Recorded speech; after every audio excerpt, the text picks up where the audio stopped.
February 26 game showcase and testing. The biggest thing that I am testing in this game is the political track of capitalism, democracy and feudalism, which is the end game condition. And the game ends, I think, if one of these gets up to 15 falls off the track. So, and they have all different kinds of things that they get points from, or that they get minus from. And of course there are also laws. All of them have some sort of laws. Oh, I can't see that one. Laws that affect them. These have 6 laws and they have 7 plus and minus. The idea is that they will the track will go up, but it will also go down because I will link them with a chain, with a string. So the introduction to the game, I have basically a 10 race game, though only 7 of them are normal races. So the normal races are the Trekt, which are the industrial workers, but do not talk much race. The Mendak pirates, well-known faction, the Nomads, and the Israel tribes.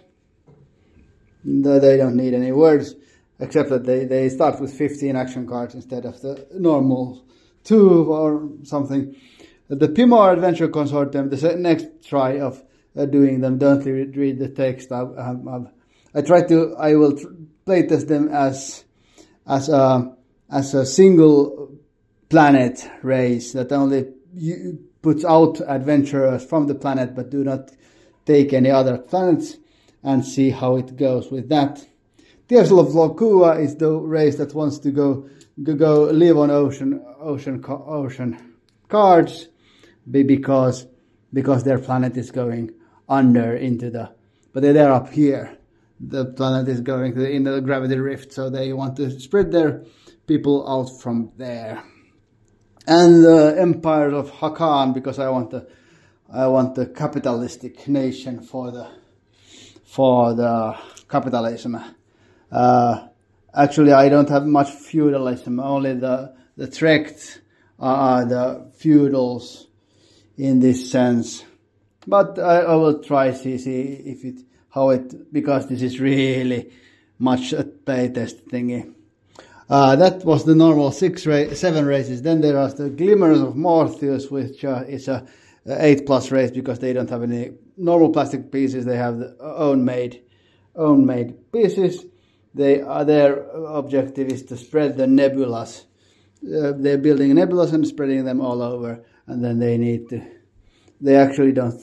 they want to abolish the use of normal warp drive engines, so they have a better way, but they only work in nebulas. And then they have 3 extras. The first one is the Catholica, which is the 3rd time I'm playtesting it, and it seems to be okay. I need some graphical updates.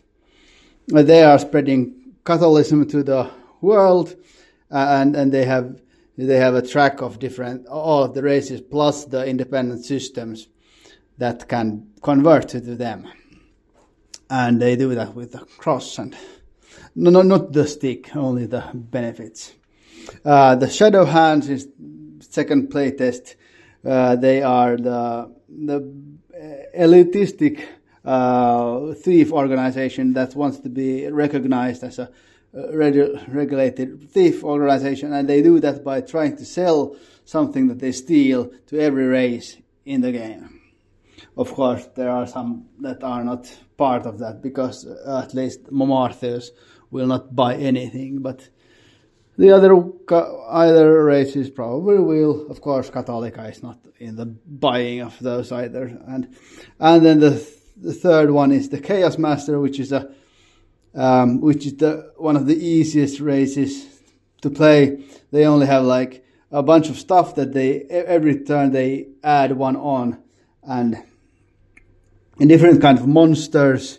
They control the pirates if they put them in play, and the festivals and the rift, stuff like that. They started the game by placing the Vogon construction fleet. It builds 1 or 2 hexes of fleet, and it replaces the hexes with the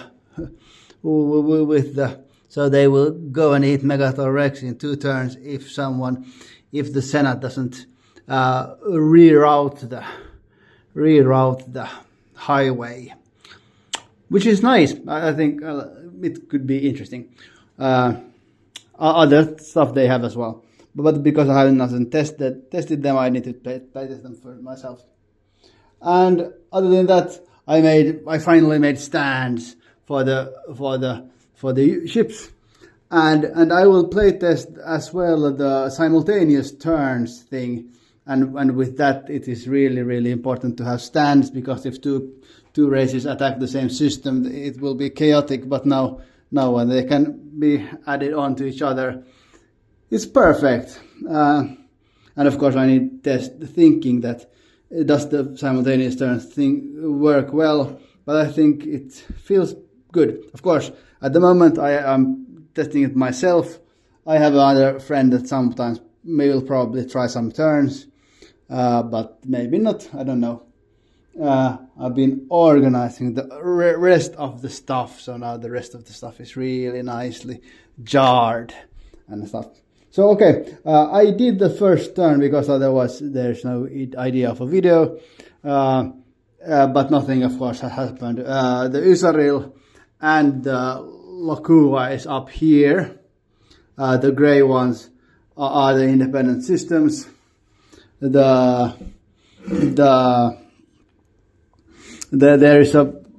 is in the Thunder's Edge, there is a treasure fortress in each of the parts, the 6 parts. So if you go there, you can start to unravel the treasure fortress, which gives you a relic and 2 green thecks, which of course no one knows. But and other than that, standardized gameplay. Let's see what happens. I will do a report every turn, after every turn, of course, and talk of the highlights of the happenings. That's it. Welcome to the ride. Bye.